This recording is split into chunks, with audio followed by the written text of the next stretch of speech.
Have you ever noticed how fear grows louder at night, when the world goes silent and every sound seems closer, every thought sharper, every regret heavier?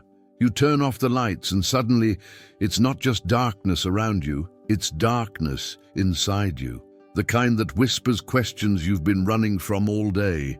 What if everything falls apart? What if you're not enough? What if no one's really there for you? Fear doesn't chase you in daylight, it waits for night, when your heart is unguarded, when your soul remembers what it's missing.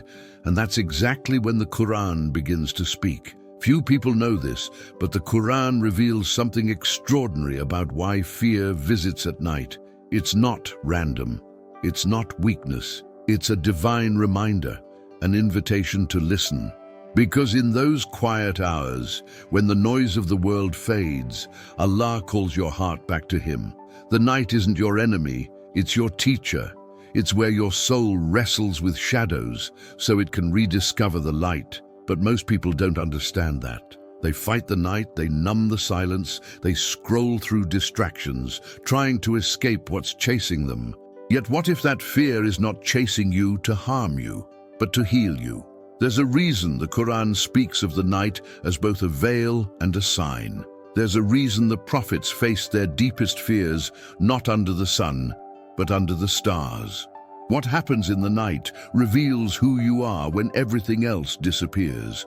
And somewhere inside that darkness, there's an answer Allah has already written for you. A truth the Qur'an has guarded for centuries. But only those who are willing to face their fear will ever find it. This isn't just another reflection or story. This is a revelation about your own heart, about why you feel restless even when your life looks fine, about why fear keeps chasing you even when you think you've escaped. The Qur'an's answer is not what you expect. It's deeper, softer, and far more powerful than any comfort the world can offer. So stay with me. Because in the next few moments, you'll see that the very thing you've been running from might be the way Allah is calling you back to peace. You're not here by accident. You were guided to this message for a reason. Somewhere in these words, there's something your heart has been waiting to hear, something the night has been trying to tell you. And when you finally understand why fear chases you at night, you'll never look at darkness the same way again. Before we go deeper, take a breath. Whisper Bismillah. You're not here by coincidence. Allah guided you to this moment for a reason. Maybe this is the answer to a prayer you whispered when no one was listening. Maybe this is what your heart has been searching for through every restless night. If these words are touching something inside you, if they're awakening something you thought you lost, then don't just watch. Be part of this reminder. Write in the comments, I trust Allah. Let it be your public declaration of faith, your moment to say, fear doesn't control me, Allah does. Your comment isn't just text, it's a sign of your surrender, a message of belief that angels record. And if this message is reaching your heart, touch the like button. Think of it as an act of sadaqah jariyah, a continuous charity that spreads guidance to someone else awake tonight, searching for the same peace you are. Every like helps another soul find the Qur'an's answer, hiding inside the darkness. If you've been feeling alone in your journey, join this community, subscribe and stay with us. Here, your soul belongs. Here, you'll find reminders that steady the heart, reflections that heal, and lessons from the Qur'an that light the path when life feels heavy. You're not walking alone anymore. You're among hearts that remember Allah together. Stay until the end, because what comes next might change the way you see every night of your life. Allah revealed something powerful about this fear you feel, and you need to hear it before you leave. So breathe again. Open your heart. Maybe tonight, Allah is finally answering your prayer. The desert air trembled with heat, but what froze the hearts of the people was not the sun, it was fear. Behind them, Pharaoh's army thundered closer, swords flashing beneath the blazing light. In front of them, the Red Sea roared like an endless wall of death, and in between stood Musa, his people crying, his chest rising and falling with the weight of their terror. Imagine that moment. the sand beneath his feet sinking, the cries behind him growing louder, and the sound of waves crashing before him as if the world itself had cornered him. There was no path left to run, no logic, no plan, no time, just fear. That kind of fear that you know too well, the one that finds you in the middle of the night when everything is silent, when your mind starts whispering, "What if tomorrow destroys me? What if I never find peace? What if there is no way out?" That was the moment Allah chose to speak. The Qur'an captures it in a single line that slices through the noise of despair. "Indeed, my Lord is with me, He will guide me." Surah Ash-Shu'ara 26:62. It wasn't just Musa's voice, it was the voice of every believer standing before the impossible. And it's the same voice calling to you when fear chases you through sleepless nights. You know that feeling, when everything you built seems fragile, when the future looks like a wall of waves. It's not weakness, it's your soul being invited back to trust. The Qur'an doesn't shame your fear, it reveals its purpose. Fear exists to remind you that control was never yours. Musa didn't part the sea, Allah did. Yet the miracle didn't begin when the waters split. It began when Musa stepped forward before they did. Allah could have sent the wind instantly, but He waited for a step. Why? Because faith without movement is just a thought. Fear loses its grip the moment you act, despite not knowing what comes next. Every prophet faced that truth, but none stood between such extremes. Certain death behind, endless water ahead. We live those same moments in quieter ways. You get the message that changes everything. The doctor lowers his eyes, the email never comes, the person you loved walks away, and your heart begins to pound like the footsteps of Pharaoh behind you. That's when your own sea rises. Shimmering, unpassable, cruel. You freeze, thinking faith means calmness. But Musa's faith shook. His hands trembled, yet his feet moved. Because faith isn't about never feeling fear. It's about not letting fear make the decisions. Every night, when you lie awake wondering what tomorrow will bring, you're standing at that shore again. You can't see the path. You don't know how Allah will make a way. But still, there's a whisper that returns from deep inside. Move forward. You might think you're waiting on Allah, but often He's waiting on you to take the first step into the sea. That's how every Red Sea in your life parts. Not through certainty, but through surrender. Breathe for a moment. Feel that pressure in your chest. That's the illusion of control leaving your body. Let it go, because what chases you isn't failure. It's fear itself, begging to be turned into faith. The Qur'an's answer to fear isn't pretend it's not there. It's remember who walks beside you. Allah doesn't promise safety before the step. He promises presence during it. That's why He says, He will guide me. Not, He will explain everything. Guidance requires trust before clarity. Look closer at the sea in your life. What are you standing before today? Debt, illness, regret, the silence of unanswered dua. Every one of those is a shore between you and the next version of yourself. The fear feels like drowning because the old you can't survive the crossing. Allah isn't trying to break you, He's trying to transform you. And transformation always happens in the dark, between the first step and the miracle. Imagine Musa's foot touching the cold edge of the water. Nothing happens yet. The people gasp, doubt floods in. But he walks anyway. That's when the impossible begins to move. The Qur'an describes the sea splitting into two vast mountains, dry land appearing where death once stood. Every wave bowed to the command of the one who guides all hearts that trust Him. That's not just history, it's your map. Allah can turn your panic into passage, your fear into faith, your night into dawn. When the people finally crossed, they looked back at the sea that had once terrified them. The same thing that made them fear became their protection. The waters closed over Pharaoh, over everything that once chased them. Allah didn't just save them.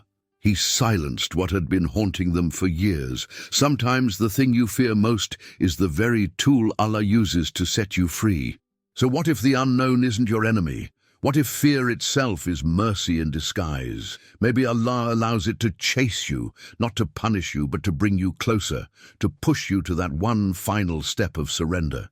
Because only when you stop trying to predict every wave can you finally feel the calm of His ocean. Fear is not a curse, it's a call. And tonight that call is echoing again. If these words reached your heart, write in the comments, "I will walk even when I cannot see." Let it be your sign of faith, your moment to declare trust in the unseen, because your declaration might be the reason another heart finds courage to step. Fear loses power when faith is spoken aloud. Your comment could become a light in someone's darkness tonight, but stay close, because what comes next is something few people have ever understood about loneliness, silence, and the way Allah responds through it. When you hear it, you'll realize the night has never been your enemy. It has always been His way of calling you home. The well was deep, and the night around it was darker than anything a child should ever face. Yusuf's small hands clung to the stones, his breath shaking as the sound of footsteps faded above him. The brothers who had laughed with him, eaten with him, played beside him, all gone. The echo of betrayal became the only sound that answered his cries. The Qur'an paints that moment with a silence that can be felt, the stillness of isolation, the weight of being unseen. Somewhere above, stars burned quietly, but Yusuf could not see them. He only felt the cold water at his feet and the coldness of being forgotten. You can almost hear the whisper of his heart. "Where are you, my Lord?" That night wasn't just his. It's every night you've ever laid awake feeling like no one hears you.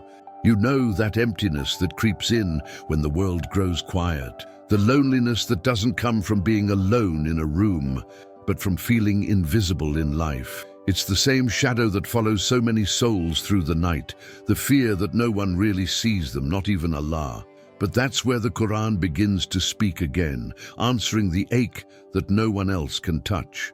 Because in that darkness, Yusuf was not alone.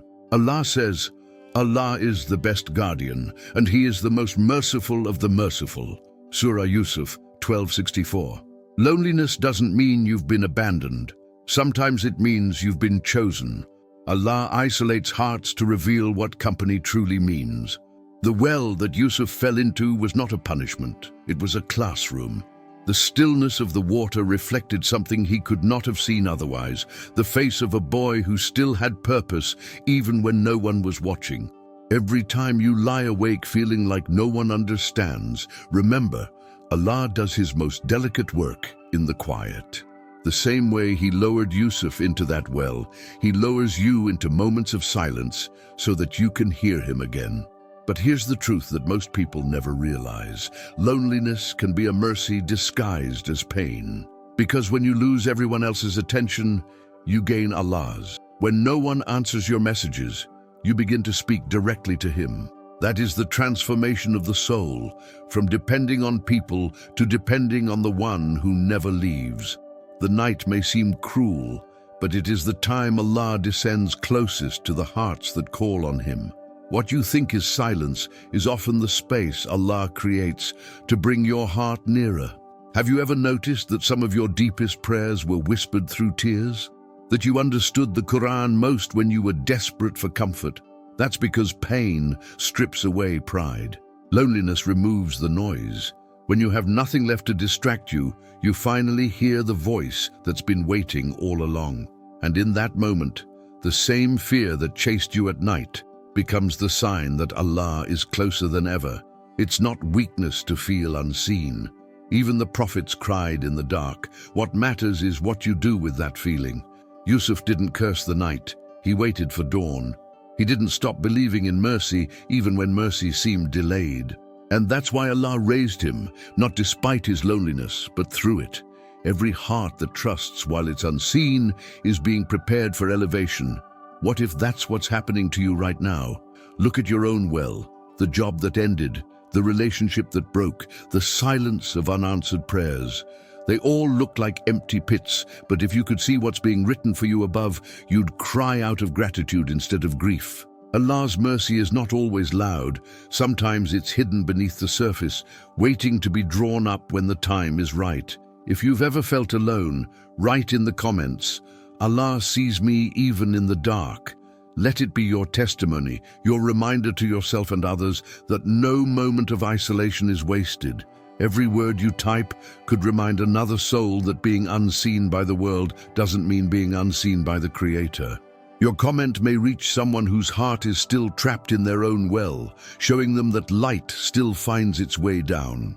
Loneliness taught Yusuf that companionship with Allah is enough, and that's what the night is trying to teach you. The stillness you fear might be the very place your heart learns to rest. Because when you realize that Allah watches even when no one else does, the darkness stops feeling empty. It starts feeling sacred. And something extraordinary is about to unfold from that silence. Something hidden in the next story that will shake everything you thought you knew about failure and what it really means in the eyes of Allah. The sound of hammers echoed through the emptiness of the plain. A single man, old and worn, lifted plank after plank beneath a sky that refused to rain. For years, no, for decades, he worked. Prophet Nuh built the ark while people laughed, mocked, and ridiculed him. His neighbors called him delusional. His own people said, "You've gone mad." And still every morning he returned to the same unfinished boat under the same merciless sun. No thunder rolled, no drops fell, just the sound of effort, faith expressed through action. That's what the Qur'an shows us, not a story of instant miracles, but of patience that outlived despair. Allah's words to him echo through time, "So be patient. Indeed, the promise of Allah is truth." Surah Ar-Rum 30:60. Failure, what a terrifying word. You feel it when your plans collapse, when your effort seems invisible, when success belongs to everyone except you. It's that ache that grows heavier the longer you try.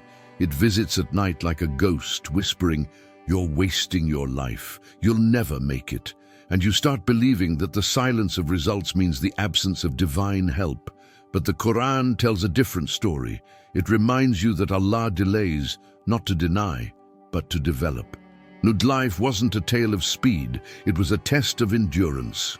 For 950 years, he kept calling people to faith. Most ignored him, some insulted him, a few threatened him, yet he never stopped, because he knew something we forget too easily.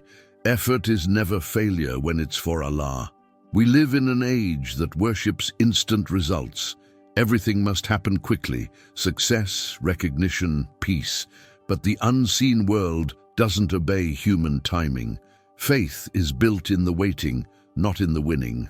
What if the reason fear chases you through your nights is because you keep measuring your worth by how much you've achieved, instead of how much you've trusted? The Qur'an's message is clear. Patience is not passive, it's power. Allah doesn't forget effort.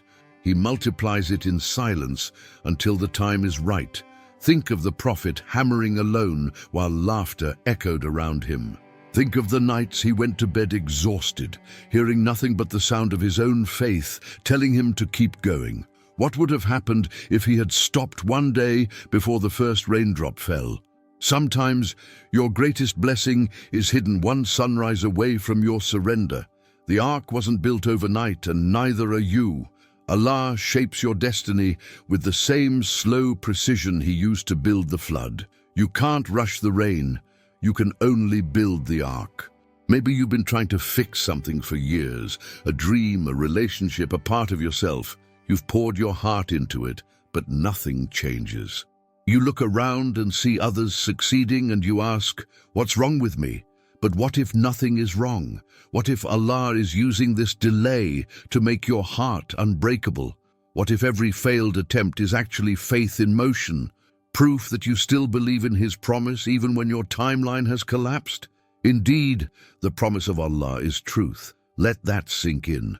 Truth means certain, inevitable. Not maybe, not someday. Certain. The question is not if Allah will fulfill it, but whether you'll still be building when the storm arrives. The Prophet's patience wasn't blind, it was rooted in trust. Every plank he placed was a prayer. Every nail he hammered was a declaration. Even if no one believes me, I believe Allah. That's how you defeat the fear of failure. You redefine what success means. It's not about finishing the arc. It's about never stopping the build. You're not failing because things are slow. You're failing only if you stop before Allah finishes what He started in you. Fear feeds on impatience, and impatience grows from forgetting that the one who promised you also promised time. Every delay you face is carrying something you can't see yet. A rain that will cleanse, a flood that will lift you. Faith is not built in results, it's built in repetition. So what does this mean for you tonight?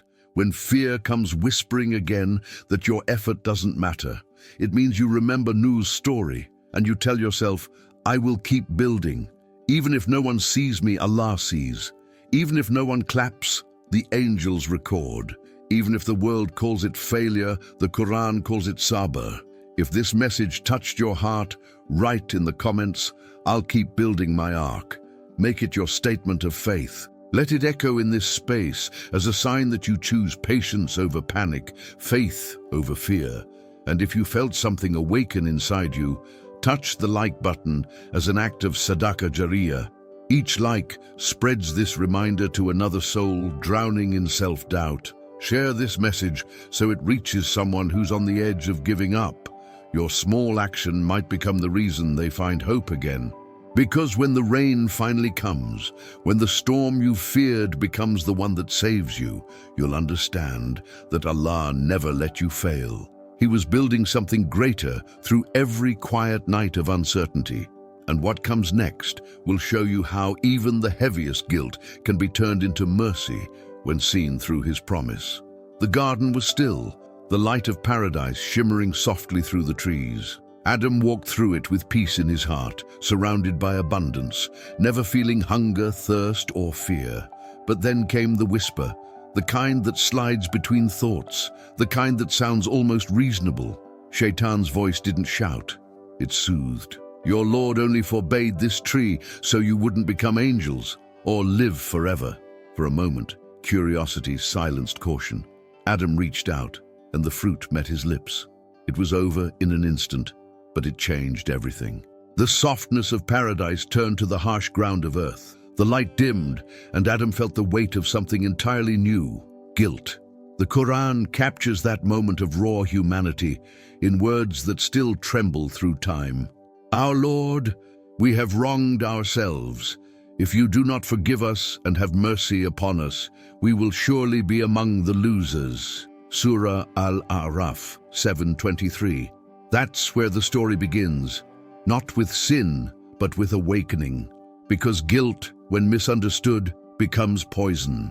But when understood, it becomes purification. Every night, millions of souls lie awake, replaying their mistakes, whispering, I shouldn't have done that.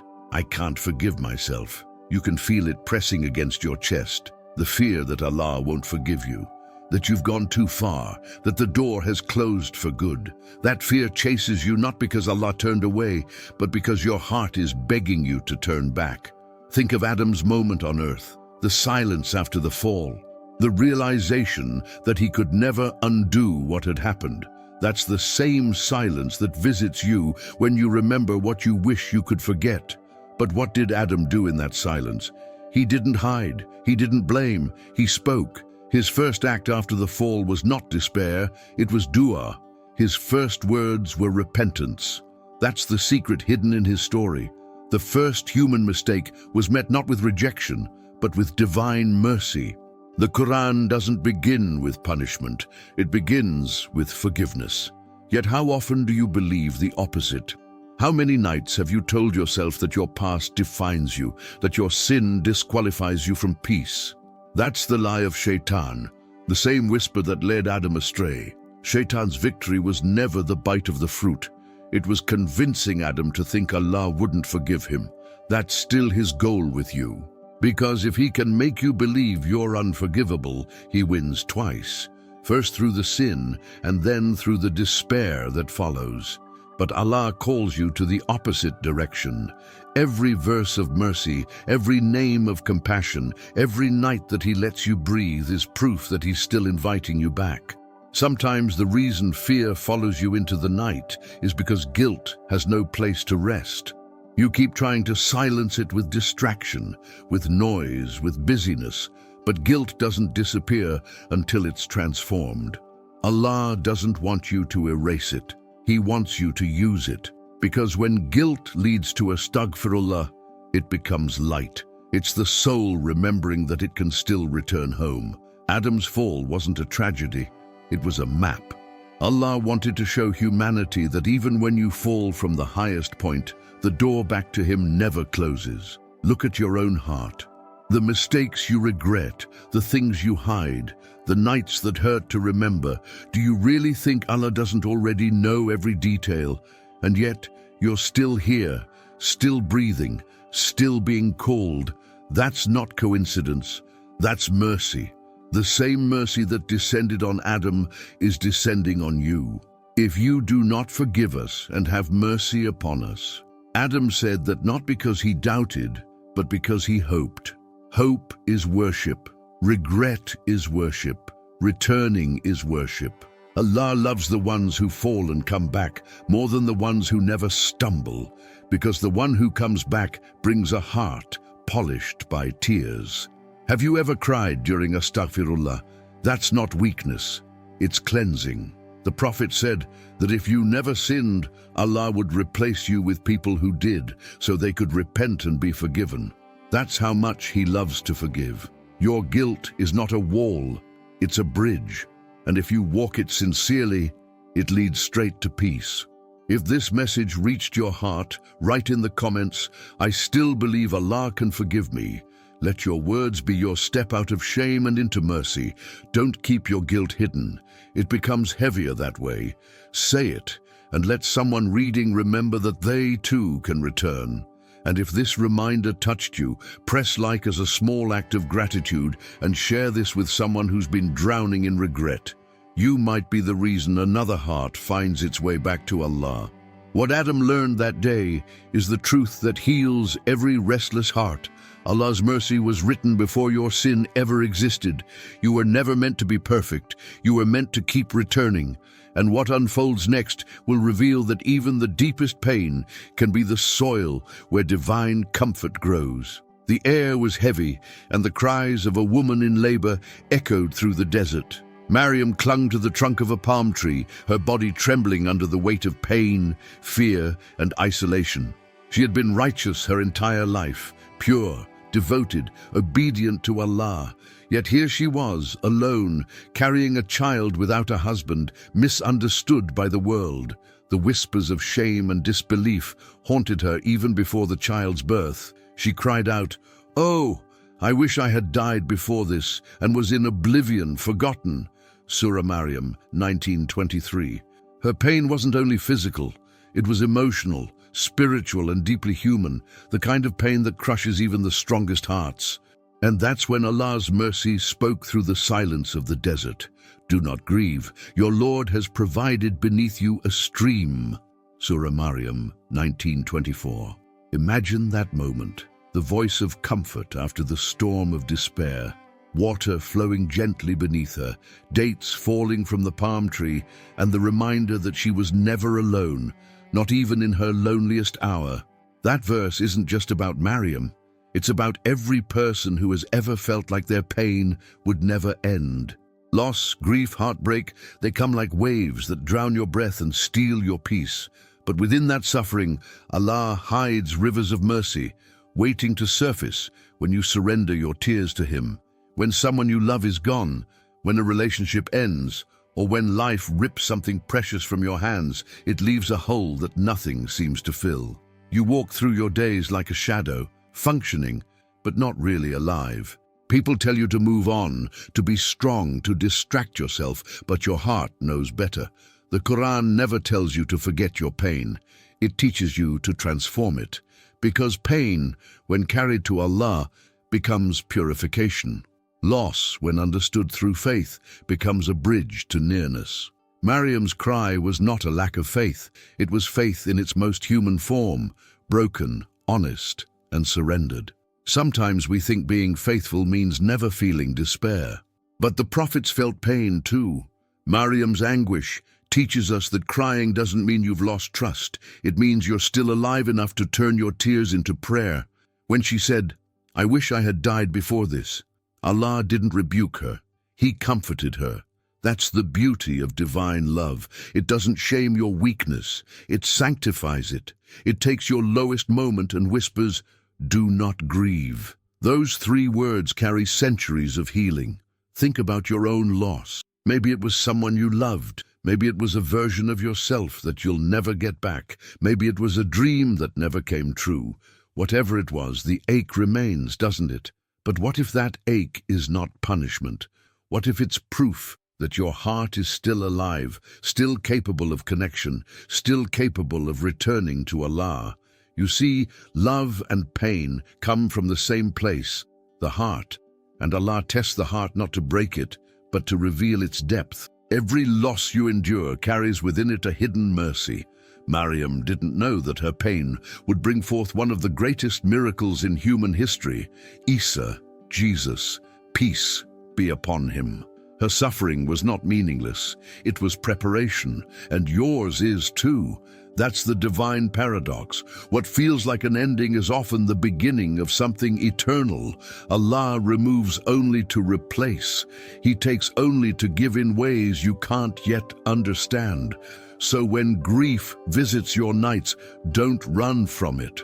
Sit with it. Speak to Allah the way Mariam did. Tell him everything. There's no need to be composed. He already knows the chaos inside you. When you pour your sorrow before him, something beautiful happens. The same place where tears fell becomes the place where mercy flows. Just like the stream beneath Mariam, just like the calm after her cry. If you've ever felt the pain of loss, write in the comments, "My Lord has not forgotten me." Let it be your declaration of faith in the middle of heartbreak. Let your words be a reminder that even when life feels empty, Allah is still providing unseen streams beneath your pain. When you look back, you'll realize that the nights you thought were your end were actually the nights Allah was rebuilding you. You'll see that the distance between your grief and your healing was never as wide as you thought. It was just hidden beneath the surface, waiting for the right moment to rise. Because that's how Allah comforts his servants, quietly, perfectly, and always on time. And what comes next will show you that even standing alone against judgment, surrounded by rejection, Allah can still fill you with unshakable peace and dignity. Because those who trust his mercy never truly stand alone. The night was cold, and the fire flickered under a sky scattered with stars. In front of the flames stood a man, calm but alone. Around him, an entire nation mocked, threatened, and turned their backs on him. Prophet Ibrahim had shattered their idols, not out of rebellion, but to awaken their hearts. Yet instead of listening, they tied him, dragged him through the dirt, and prepared to throw him into a fire so vast that even the birds in the sky avoided its heat. As they hurled him into it, the air burned, but in that instant, Allah said, "O fire, be coolness and safety upon Ibrahim." Surah Al-Anbiya 21:69. And what should have destroyed him became peace. That's what faith does. It transforms fear into safety, humiliation into honor, isolation into connection with the divine. But the fear of people's judgment, oh, how it burns deeper than any fire. It's the feeling of being misunderstood, of standing for truth while the world stares, whispers, and condemns. Maybe you felt it too. The fear of speaking your beliefs, of showing your real self, of losing approval. Maybe it's not a crowd throwing you into flames, but a silent judgment every time you open your mouth, post your thoughts, or stand by your values. The eyes that roll, the messages that stop, the sudden distance from those who once smiled at you. That's the fire of social rejection, and it consumes slowly. We fear people's opinions because we've forgotten that their voices hold no power compared to the decree of Allah. Ibrahim stood against an empire and walked through a fire. You stand against stares and whispers, and it feels just as heavy in your world. But the same truth that protected him can protect you. When your loyalty is to Allah, no human opinion can imprison you. The Qur'an says, "And who despairs of the mercy of his Lord except those astray?" Surah Al-Hijr 1556. Meaning, those who forget Allah's mercy start fearing people more than their Creator. Every time you silence your truth to please others, you hand them a piece of your peace. You give away fragments of your heart to those who were never meant to hold it. Ibrahim's story teaches the opposite. Peace begins the moment you stop needing validation from those who don't see your value through Allah's eyes. When he walked away from his people, he wasn't running from them. He was walking toward purpose. Every believer must do that at least once in life. Walk alone, not because you've lost people, but because Allah is guiding you to find yourself. Sometimes you fear being different. You're afraid that your faith will make you lose friends, opportunities, or even love. But remember, Allah doesn't take something from you without replacing it with something better. When Ibrahim left everything, family, comfort, and home, he gained something priceless, a legacy of faith that would echo for centuries. Every time you choose conviction over comfort, you're walking the same path of prophets. There's a secret that many don't understand. Standing alone doesn't mean being lonely. When you stand with Allah, even silence speaks. When people abandon you, angels accompany you. When the world laughs, heaven listens. Ibrahim's fire wasn't an end. It was a doorway to divine companionship. That's what happens when you let go of the fear of judgment. You stop living as a reflection of others and start living as a reflection of faith. You might be wondering how to do that practically, especially in a world where image rules everything. Start by asking one simple question before you sleep. Did I please my Lord today? That's the only validation that matters. If the answer is yes, rest easy. Because on the day when every opinion fades, that will be the only voice you'll care to hear. The voice that says, "Enter in peace." If this message spoke to your heart, write in the comments, "I choose Allah's approval over people's approval." Let your words be your stand of faith, your declaration that you refuse to let fear of judgment silence your light. And if this story reminded you of your strength, press like as a small act of gratitude for the faith that keeps you standing. Share this with someone who needs courage to stop seeking acceptance from the wrong places, because maybe your action tonight becomes their fire turned into peace. When you stop fearing people, you start fearing Allah in the right way, not as terror, but as love. And that love frees you. It silences the noise. It lifts you above the crowd. Because those who stand for Allah never truly stand alone. Every angel that carried Ibrahim's peace still carries the peace of those who walk his path. And what's about to unfold next will remind you that even when life feels unbearably heavy, the one who lifted prophets can lift you too. And he never lets a heart that trusts him collapse under the weight of faith. The cave was quiet, except for the sound of his heartbeat. Prophet Muhammad sat alone in Hira, his eyes searching the horizon, his heart trembling under the weight of something unseen yet deeply real. When the first revelation came, "Read in the name of your Lord who created," the entire world changed. But what most people forget is what came right after that divine moment: the silence, the confusion, the pressure. The prophet returned home shaking, his heart racing, saying, "Cover me, cover me." Revelation was not light, it was weight, it was responsibility. And with it came the realization that his life would never be the same again. Every word he spoke would carry the weight of nations. Every step he took would define faith for generations. Allah reminded him, "And we have certainly eased for you your burden." Surah Ash-Shah 94:2. If you've ever lain awake at night, feeling the pressure of everything you're carrying, the expectations, the bills, the family, the unseen emotional weight, you've tasted a fraction of that feeling. Responsibility can suffocate. You look fine on the outside, but inside you're breaking. You smile at people while quietly whispering, Ya Allah, I can't do this anymore. You wonder how much longer you can hold everything together before you collapse. The mind spins, the future, the past, the things you can't fix, the ones depending on you. And the fear behind all of it is this: what if I fail them? But the Qur'an shows you that even the Messenger of Allah felt that heaviness. He carried not just a family or a business, he carried revelation itself. And yet Allah eased his heart, not by taking away the burden, but by changing how he carried it. That's the secret. Allah doesn't always remove the weight. He strengthens the shoulders. When you feel crushed, it's not a sign of weakness. It's proof that Allah trusts you with something meaningful. There's a beautiful rhythm in the Surah Ash-Shar that mirrors the journey of every struggling soul. For indeed, with hardship comes ease. Indeed, with hardship comes ease. The repetition isn't poetic coincidence. It's a promise. Notice that Allah didn't say, after hardship comes ease. He said, with, meaning the ease is already inside your pain. You just haven't uncovered it yet. Every burden you carry has mercy woven through it. Every pressure you feel is molding you for something divine. When the Prophet was overwhelmed, Allah didn't tell him to quit, to run away, or to escape. He told him to stand, to pray, to remember. Because remembrance is where burdens lose their weight. The Qur'an doesn't say, and we removed your burden completely.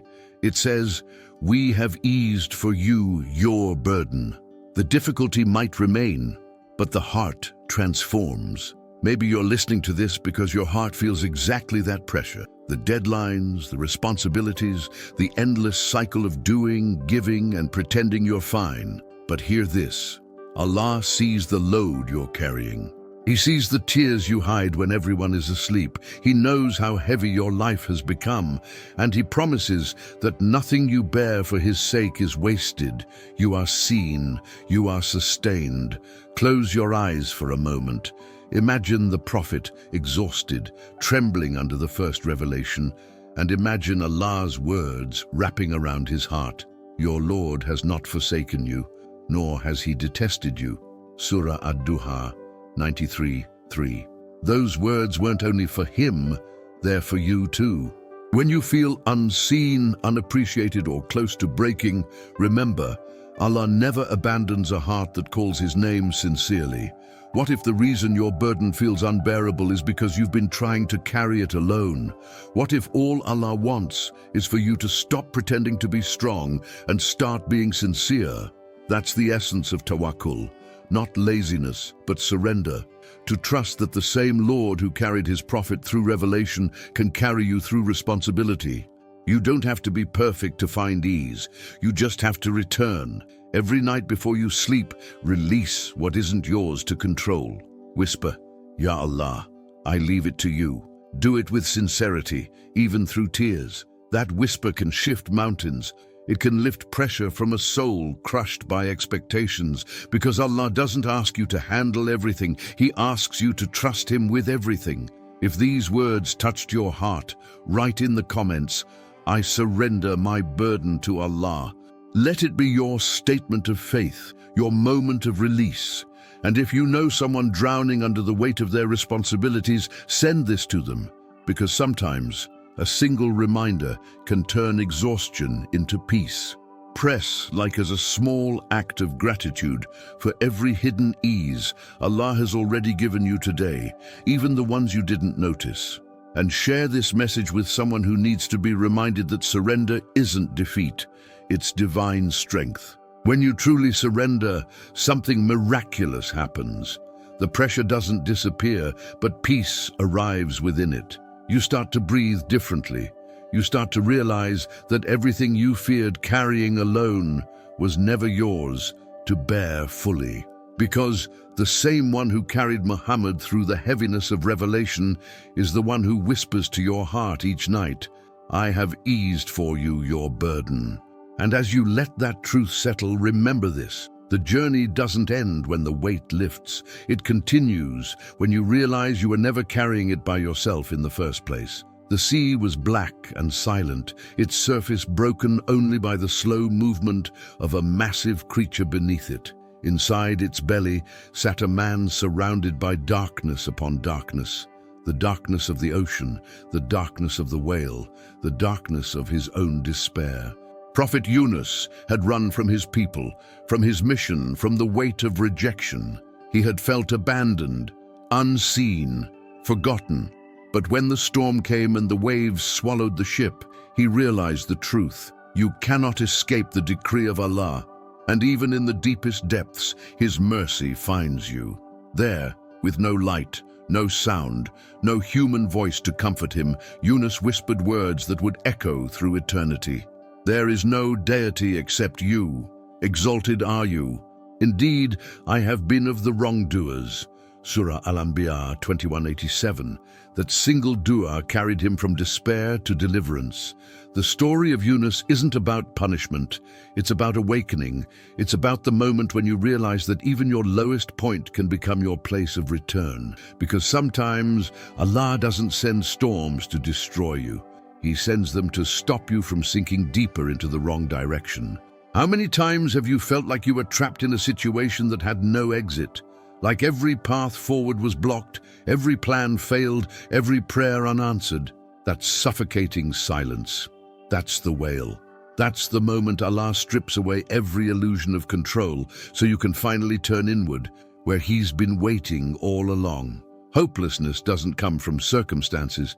It comes from forgetfulness. It comes from losing sight of who controls the sea, the storm, the ship, and your very breath. The Qur'an tells us that when Yunus turned back with sincerity, Allah not only rescued him, but also said, had he not been of those who glorify Allah, he would have remained inside it until the day they are resurrected. Surah As-Safat 37:143-144. Think about that.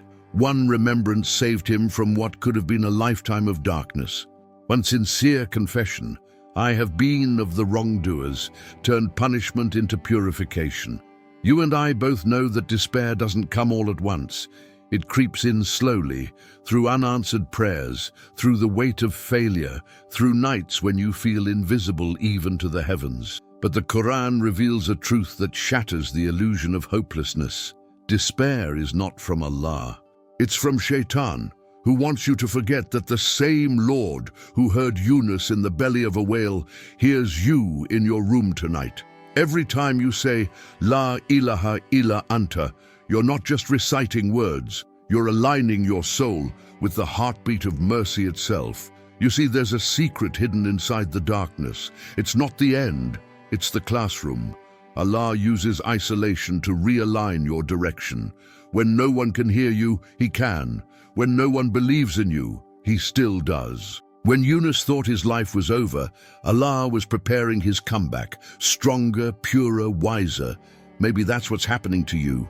Maybe your delays, your failures, your heartbreaks aren't signs of divine neglect, but signs of divine preparation. Because those who have been in darkness see the light differently when it returns. Sometimes we think hope means expecting everything to go our way, but hope in Allah means trusting His way even when nothing goes yours. Yunus didn't make dua for escape, he made dua for forgiveness, and that's when escape came. The key to deliverance wasn't in demanding, it was in surrendering. What if the reason your situation hasn't changed is because Allah is waiting for your heart to speak with the same humility as Yunus did? Breathe. Feel this for a second. No matter how dark your situation is, you're still alive. And that's proof that Allah hasn't finished writing your story. The whale didn't come to end Yunus's life. It came to carry him safely to the shore he was meant for. What if the pain you're enduring right now is the vessel Allah chose to deliver you to your purpose? What if your despair is actually the doorway to your dua being answered? You're not forgotten. You're not too far gone. Allah says in Surah Az-Zumar 39:53, O my servants who have transgressed against themselves, do not despair of the mercy of Allah. Indeed, Allah forgives all sins. Notice, He doesn't say some. He says all. There's no sin, no mistake, no fall that can block His forgiveness if you return sincerely. So, If your heart feels heavy, if you've reached that breaking point where silence feels louder than words, say it. La ilaha illa anta, subhanaka inni kuntu minaz zalimin. Let it roll off your tongue with trembling honesty. That dua isn't just for Yunus. It's for every soul who has ever drowned in regret and longed for air again. If this message reached your heart, write in the comments, Allah, pull me out of my darkness. Let it be your prayer, your statement of hope, your reminder that even when the world feels silent, Allah listens. He always listens. There's something miraculous about this dua. The scholars say that any believer who recites it sincerely in distress will be answered, because this isn't just a request, it's surrender. And surrender is where despair dies. When the whale released Yunus, it wasn't random. Allah commanded the sea to place him gently upon the shore. Every command, every movement, every wave, divinely orchestrated. That's qadr in motion. That's Allah reminding you, I am in control, not your fears. So when your thoughts chase you at night, whispering that it's over, remember this. Even the darkest ocean can't drown a heart that remembers Allah. You were never meant to sink. You were meant to rise through remembrance. And what's coming next will take that same truth even deeper, that even when the final silence approaches, what seems like the end is only the beginning of the soul's greatest awakening. The night was silent, and the stars stretched endlessly across the desert sky.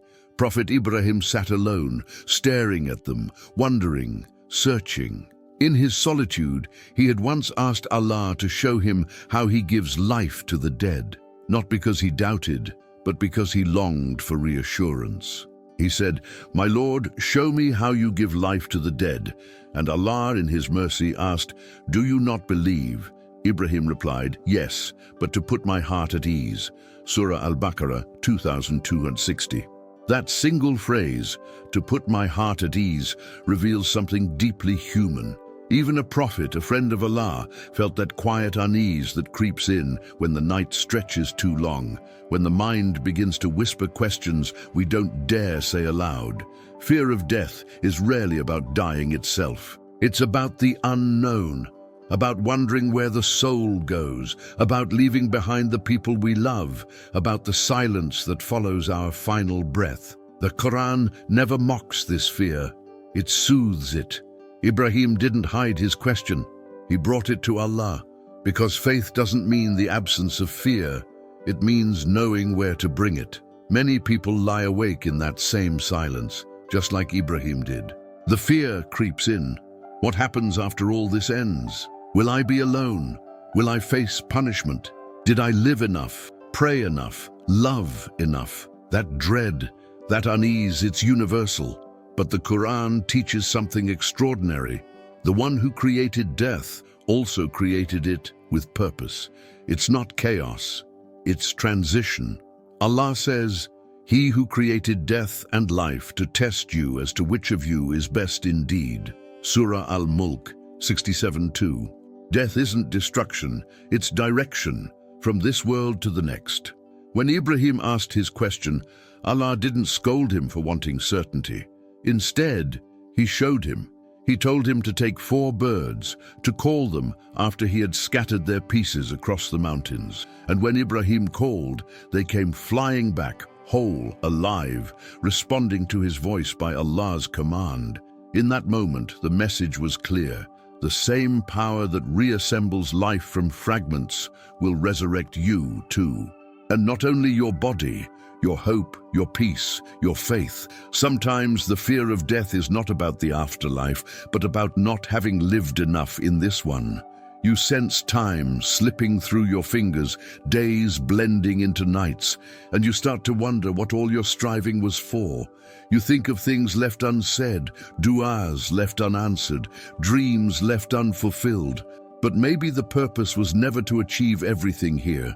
Maybe it was to plant what only blooms in the next life. Because in the Qur'an, death isn't an end, it's a return. Allah repeats this truth like a heartbeat. To Him you will return. When you remember that, your heart begins to shift. Death stops being a thief, and starts being a reunion. The fear that once paralyzed you becomes curiosity, even peace, because if Allah promised that He is the most merciful, the most just, the most forgiving, then meeting Him isn't something to dread. It's something to prepare for with calm anticipation. You see, fear of death only grips those who still cling too tightly to the illusion of control. When you trust the one who controls every heartbeat, you stop fearing when yours will stop. Ibrahim found peace not because he got every answer, but because he realized that reassurance comes when you let Allah be enough. Maybe that's what your soul is craving tonight, not more knowledge, but more surrender.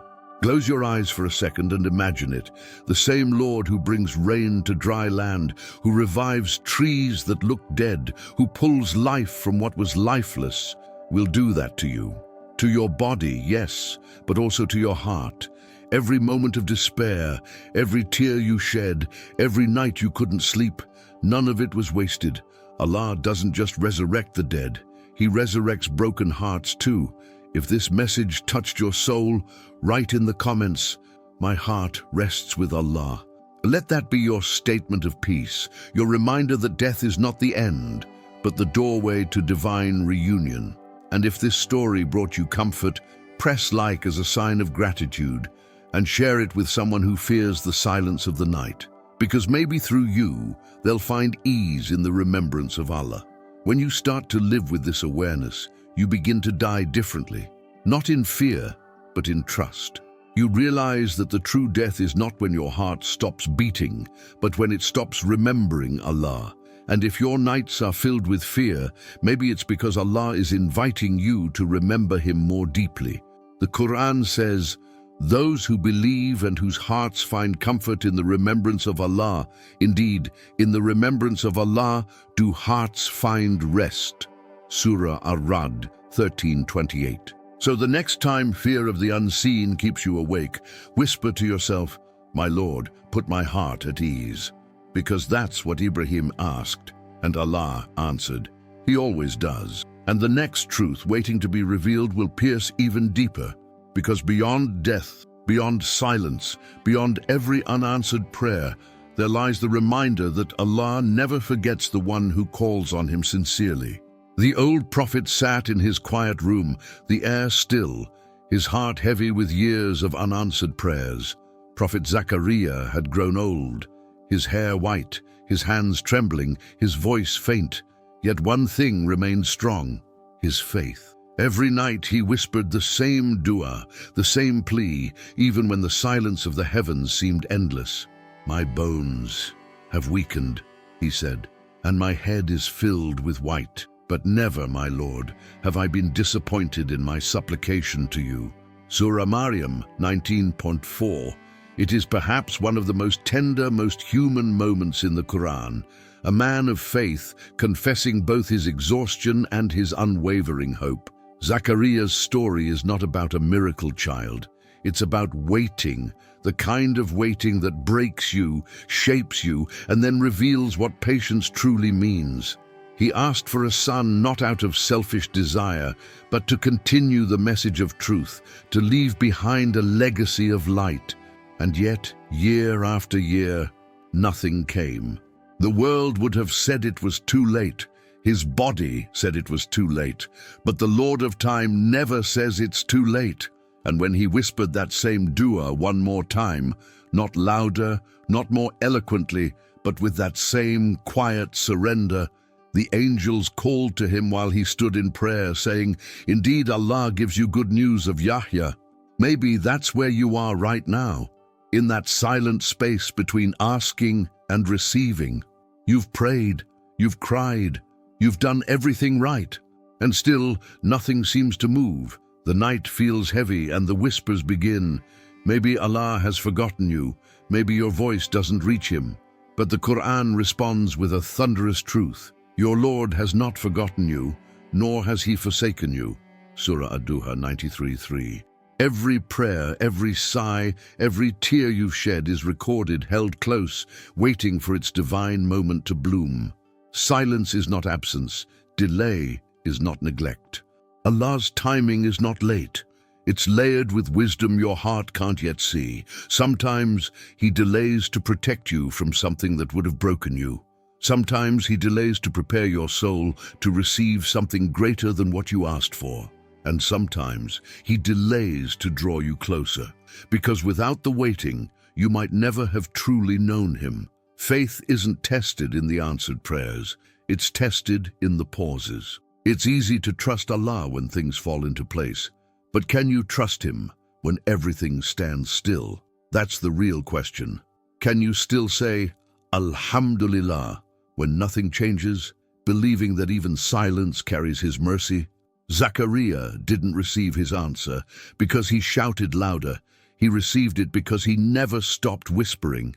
That's what Allah loves. Persistence rooted in love, not desperation.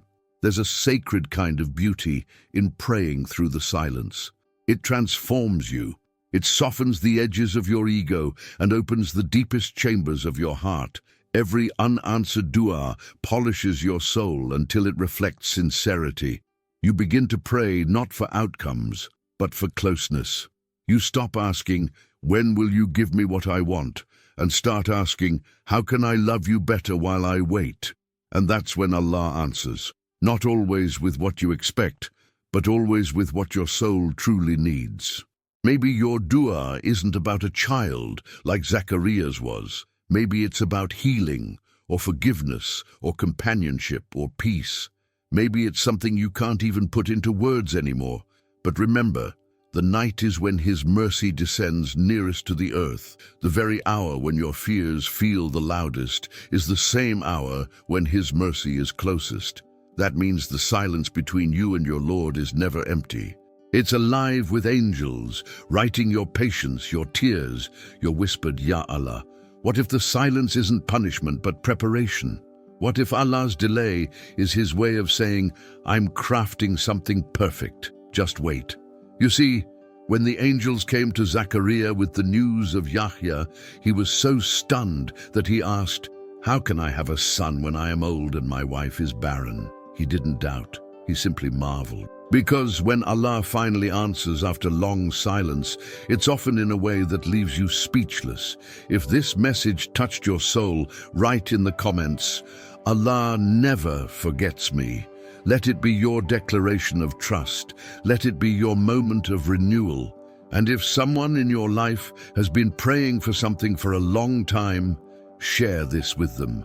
Because maybe, through you, Allah will remind them that He is still listening. And tonight, when the world grows quiet and your thoughts start racing, do what Zachariah did. Don't shout your prayer into the void. Whisper it softly. Whisper it like someone speaking to the one who already knows, because He does. Allah knows the prayer you haven't said out loud, the pain you hide behind smiles, the patience you've been holding on to for years, and His response is written. It's already on its way, traveling through unseen paths toward you. Maybe not today, maybe not tomorrow, but when it arrives, you'll understand. You'll see why the silence had to last so long. You'll see why you needed to be refined before receiving it. You'll look back and realize Allah never ignored you. He was preparing you to carry the blessing you asked for. So the next time you feel forgotten, remember this. The same Lord who heard Zachariah's trembling whisper in the stillness of the night hears yours too. He's closer than your jugular vein, nearer than your own heartbeat. The silence is not distance, it's divine intimacy. And when you whisper your next dua, know this with absolute certainty. You are never forgotten. Take a deep breath. Let everything you've heard sink into your heart. All those stories, Musa standing before an impossible sea, Yusuf crying out from the depths of a well, Yunus whispering inside the darkness of a whale, Maryam trembling in pain, Ibrahim standing alone before his people, every single one of them carries the same truth. Allah never abandons you in the night. Fear may chase you, but faith catches you first. The Qur'an doesn't deny your fear, it transforms it. It shows that even the prophets felt doubt, loneliness, despair, guilt, and exhaustion. Yet every one of them found peace when they remembered, indeed, my Lord is with me, He will guide me. Every story you've heard is not just ancient, it's alive. It's happening in you. The same Allah who split the sea for Musa can open a way through your anxiety.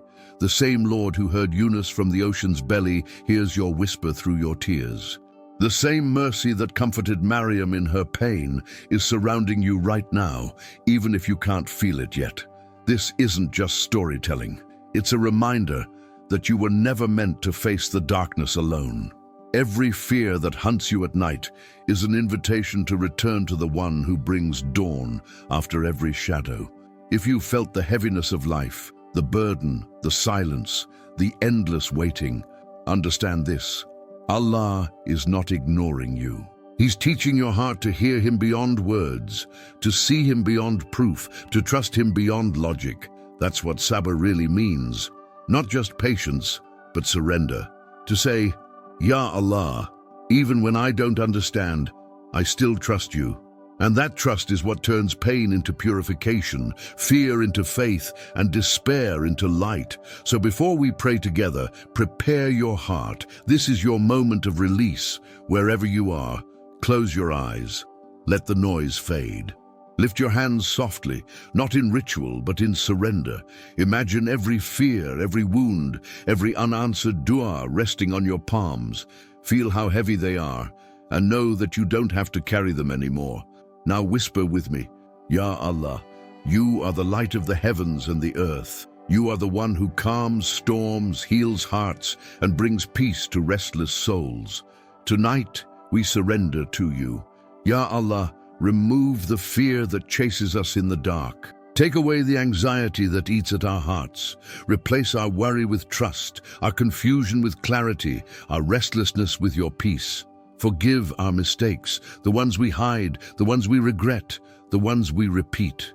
Ya Rahman, grant us sabr in our trials and tawakkul in our uncertainty. Make our hearts content with your decree. Ya Allah, for every person hearing these words, write tranquility in their chest. When they close their eyes tonight, let them feel your presence nearer than their own breath. Heal the pain they cannot explain. Strengthen them to face what scares them and remind them that you are enough, always enough. We place every fear, every dream, every hope in your hands because nothing is lost when it's entrusted to you. If you reached this moment, it's because Allah is already working in your heart, because He heard you before you even spoke. If this message touched your heart, write in the comments, I trust Allah. Let that be your public act of faith, your declaration that you choose peace over fear. And if you know someone struggling, share this message with them, because spreading a word of the Qur'an can be your sadaqah jariyah, a gift that keeps bringing light long after this moment ends. Subscribe to this channel, not just to follow content, but to stay connected to a space of healing, faith, and strength. Here you will always find reminders from the Qur'an that guide you back to hope, even when life feels unbearable. Your interaction helps this message reach other hearts, searching for what you've just found. And don't leave yet, because what comes next may be the exact answer you've been praying for. The next video on your screen continues this journey. It will take you deeper into the mercy of Allah, into the answers you've been waiting for in silence. Watch it, because what you discover there could change how you see everything. Remember, every difficulty carries its own seed of relief. Allah promises it. Indeed, with hardship comes ease. Surah Ash-Shar 94:6. So breathe, you are seen, you are heard, you are held. And Allah, the most merciful, the most loving, never forgets the hearts that call upon Him in the night.